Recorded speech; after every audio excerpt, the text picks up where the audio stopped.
La radio du Salon de la Radio 2016. Interview. Oui, ça y est, bon, on y est. Ah bah voilà, en sortie de Je m'entends super bien. directement, voilà.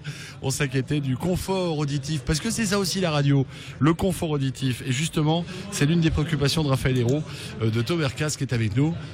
Bonsoir. Bonsoir Mickaël. Merci de nous rejoindre Ça sur me le fait plateau. plaisir qu'on se retrouve ici, parce que l'année dernière, on avait fait déjà une petite interview ensemble. C'est vrai, tout à fait.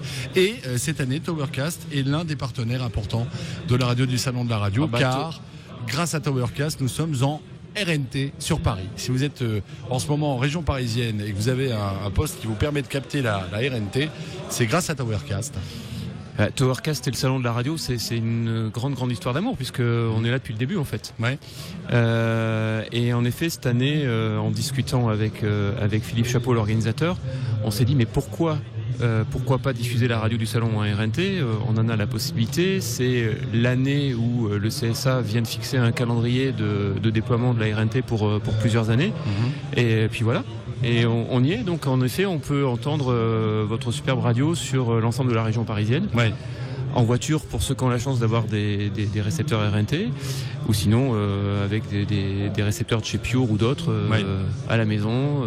Alors on imagine ce que va représenter le déploiement, ou plutôt on n'imagine pas ce que va représenter le déploiement de la RNT sur toute la France.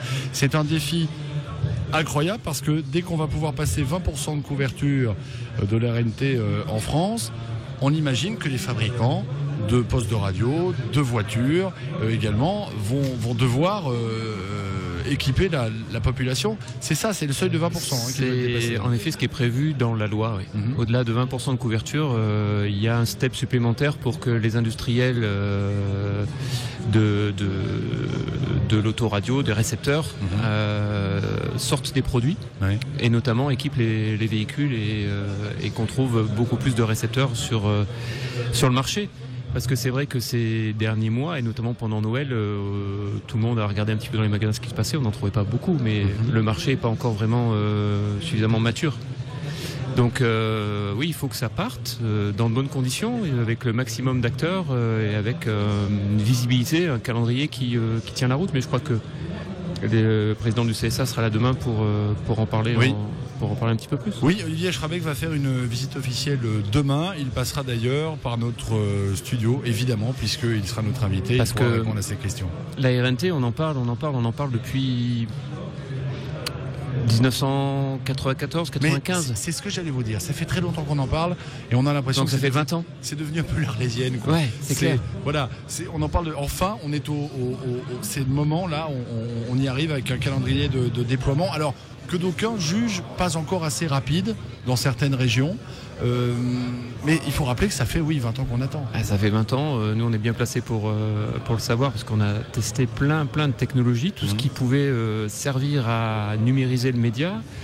On a fait la même technologie que la télévision, le DVB-T. On a fait ce que les Américains utilisent, c'est l'e-book, donc là c'est dans la bande FM. On a fait des choses sur satellite, bien entendu le DMB, qui était la norme qui avait été retenue par les acteurs et par le Conseil et par le gouvernement avant que n'apparaisse le DAB+. Donc voilà, et en tout cas on est prêt.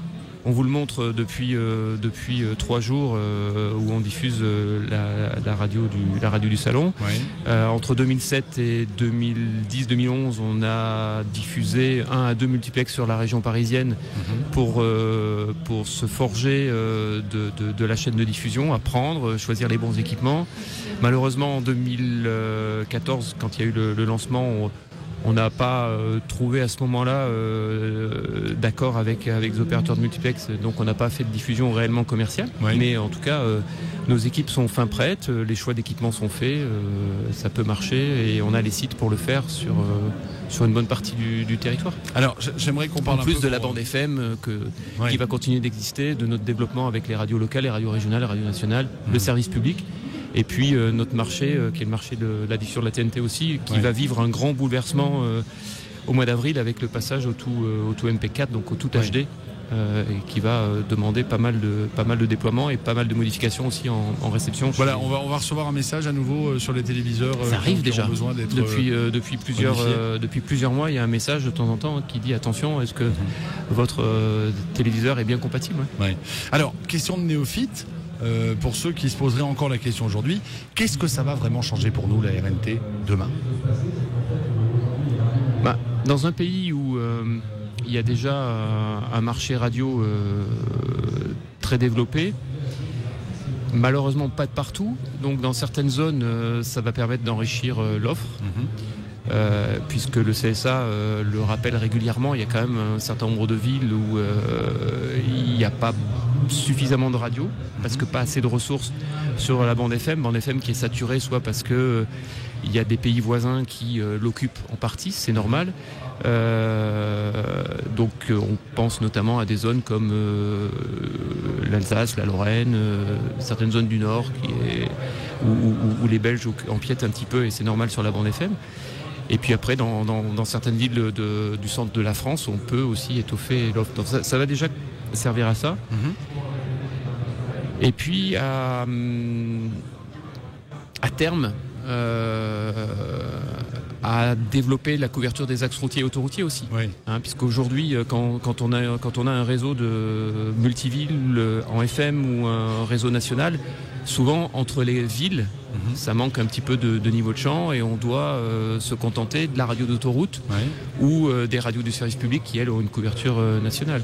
Donc pour moi, la RNT, il y a d'ailleurs un projet en parallèle d'un opérateur qui voulait couvrir avant tout les autoroutes et les routes. Oui. C'est pas idiot non plus pour compléter ce que fait la FM et pour compléter les couvertures qu'il y aura dans les villes et pour les gens qui feront le choix de partir en RNT. Question de néophyte toujours, pour un diffuseur, combien ça coûte la RNT ? Ça c'est la question qui est super compliquée à répondre. Pourquoi ? En tout cas, ça coûte pas que ce qu'on entend depuis plusieurs mois, voire un an, avec des 600 €, des 700 €, des 800 €. Ça veut rien dire, parce que oui, on peut couvrir une ville peut-être avec un coût mensuel pour une radio de 600 ou 700 €, mais il faut voir la taille de la ville, le nombre d'émetteurs qu'il faut, la puissance. Et aujourd'hui, à Paris, c'est peut-être ce que ça coûte, mais c'est pas suffisant, parce qu'aujourd'hui, à Paris, on a une bonne couverture outdoor. Ce qu'on appelle outdoor, c'est en voiture, dans la rue, sur les routes. En revanche, dès qu'on rentre sous un tunnel, dans un parking ou chez soi, si on est un peu loin de l'émetteur, on n'a plus rien. En FM, on a. Donc l'avantage de la RNT, c'est qu'on peut combiner de multiples émetteurs qui vont fonctionner sur la même fréquence, donc on n'a plus de notion de fréquence, plus rien. Et tout ça s'additionne et fait que on a une bonne qualité d'écoute sur une zone. Ouais. Donc on attend avec impatience, et d'ailleurs c'est une des questions qui se poseront certainement demain lorsque le CSA sera là, et puis dans les semaines qui viennent, on attend avec impatience de découvrir un petit peu la feuille de route du CSA. Sur le calendrier, on en a une idée, mais maintenant sur comment il découpe la France, comment il découpe les zones. Ouais. Et pour savoir si sur une zone comme Lille, il faudra un seul émetteur, 2 émetteurs, 3 émetteurs, 4 émetteurs, en fonction de la taille, de la superficie de ce qu'on appelle un lotissement local. Ouais. Et là, les coûts peuvent aller x2, x3, x4 en fonction du nombre d'émetteurs qu'il faut mettre et de la zone à couvrir. Et de ce que cherche l'éditeur radio et son opérateur de multiplex. Et pour l'auditeur, ça coûte combien, la RNT ? Pour l'auditeur, ça coûtera l'achat de 1, 2, 3, 4, 5 récepteurs, suivant la taille de son foyer, nombre de véhicules, pour pouvoir recevoir la radio. Puisqu'aujourd'hui, le marché, le récepteur, il est assez, comme on disait en début d'interview, il est assez réduit. Ouais. Cela dit, un récepteur, on trouve déjà des récepteurs à des prix extrêmement intéressants. Oui, on trouve 50, 60, 100 €, suivant un petit peu sa taille, sa qualité audio, s'il a des fonctions avec seulement du texte qui défile, de l'image, puisque la radio numérique permet d'agrémenter le son de l'image, si on souhaite, de texte. Donc c'est un peu ça qui fait le prix, mais autour d'une centaine d'euros, 100, 120 € aujourd'hui, il y a de très très bons récepteurs. On en a d'ailleurs sur notre stand ici. Ouais. On en fait gagner aussi, on fait un petit jeu là.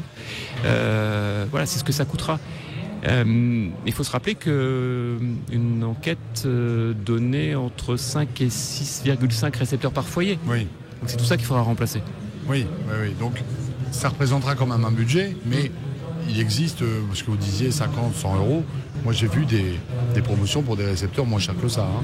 Donc voilà, il y en a pour toutes les bourses. Pour simplement écouter ce qu'on est en train de raconter. Ouais. Oui. Ouais, après, pour avoir une meilleure qualité d'écoute et des données, ce qu'on appelle les données associées, il faudra en mettre un petit peu plus. En tout cas, je vous invite à venir sur le salon pour voir un petit peu, parce qu'il y a plusieurs exposants qui proposent des postes RNT.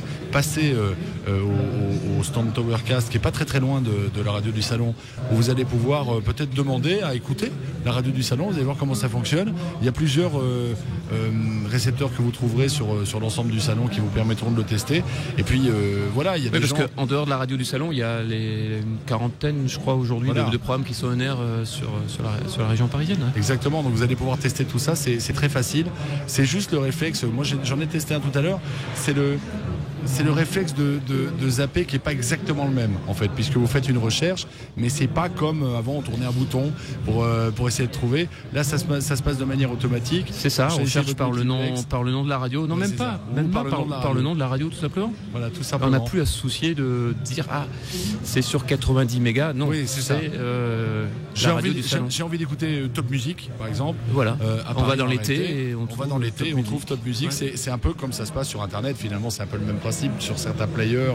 C'est comme ça que ça fonctionne aussi. Donc voilà, la RNT c'est assez facile, c'est l'avenir. Cette fois-ci, on a un calendrier. On en parlera demain avec Olivier Schramek, président du CSA, qui nous fera l'amitié de passer sur le salon pour une visite officielle, mais également sur le plateau de la radio du salon de la radio. Merci beaucoup en tout cas, Raphaël. Merci encore pour ce que vous nous apportez. Votre accueil et puis on est là jusqu'à demain. Mais voilà, jusqu'à demain mardi, venez sur le site de Towercast, sur le stand de Towercast. Vous en apprendrez beaucoup sur la RNT, mais pas que. Merci beaucoup, Raphaël Héroux. Merci. En direct de la Grande Halle de la Villette à Paris jusqu'au 2 février. La radio du Salon de la Radio 2016. La radio du Salon de la Radio 2016. Avec Open Radio, Maxillaire, Broadcast Associé, Lesvoix.fr et A2PRL.